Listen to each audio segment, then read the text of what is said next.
a lot of crime out there right now. We've had homicides, we've had shootings.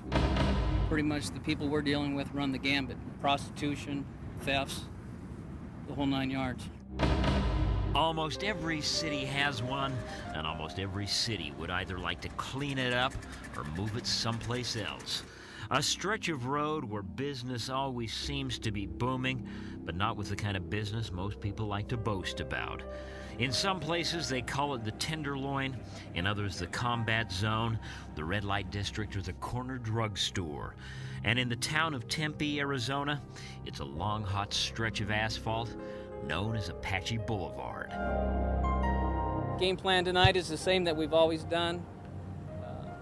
Mike and Mike here, they'll be working the UC. I'll be covering them. And while places like this may have always been and will always be, in Tempe, cops have now drawn the line, waging an all-out battle, a battle over the future of the boulevard. Everybody's fair game tonight. Try to make as many buys as we can. For the last 3 months, a group of undercover police officers have geared up in grunge and used pedals instead of patrol cars to prowl the area looking for crime, an operation that this reporter was allowed to witness up close and personal on the back of a bike with a hidden camera as we hit the boulevard to buy rock cocaine. All right, let gents on, let's rock. Happy trails, everybody. He's crouched over there right in the bushes right in front of my eyes. And it was only a matter of minutes before this guy offered us our first buy of the night. People aren't going to know who the cops are, who the bad guys are. The main thing is that we make a hard impact. And they don't know who we are. They don't know if we're still going.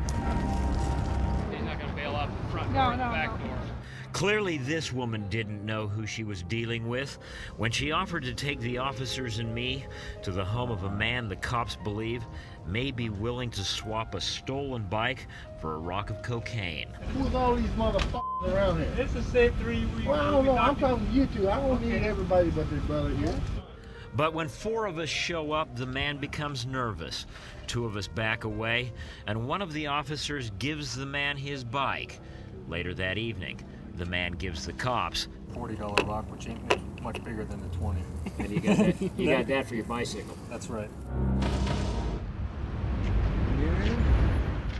And more deals would follow. This young man approached us in the parking lot of an AM/PM, offering to get us drugs.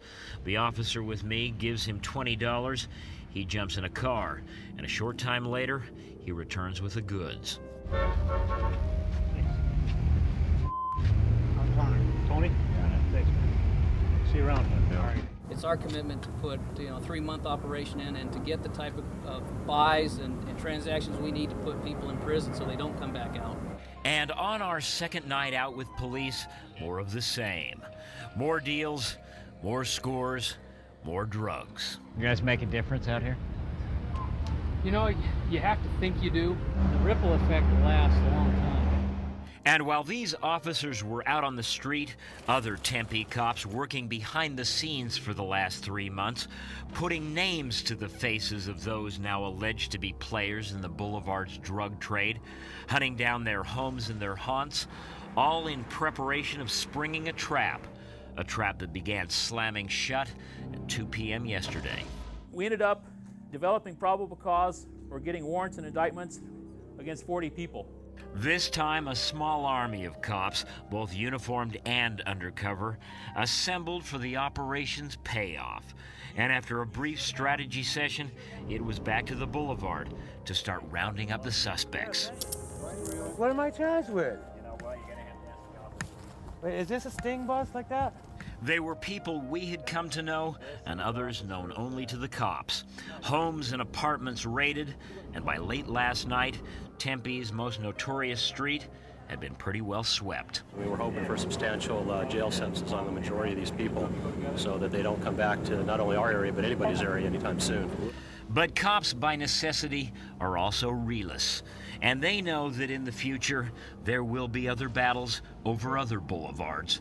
But they believe because of their diligence and hard work during the last 3 months, the future of Apache Boulevard is now a good deal brighter.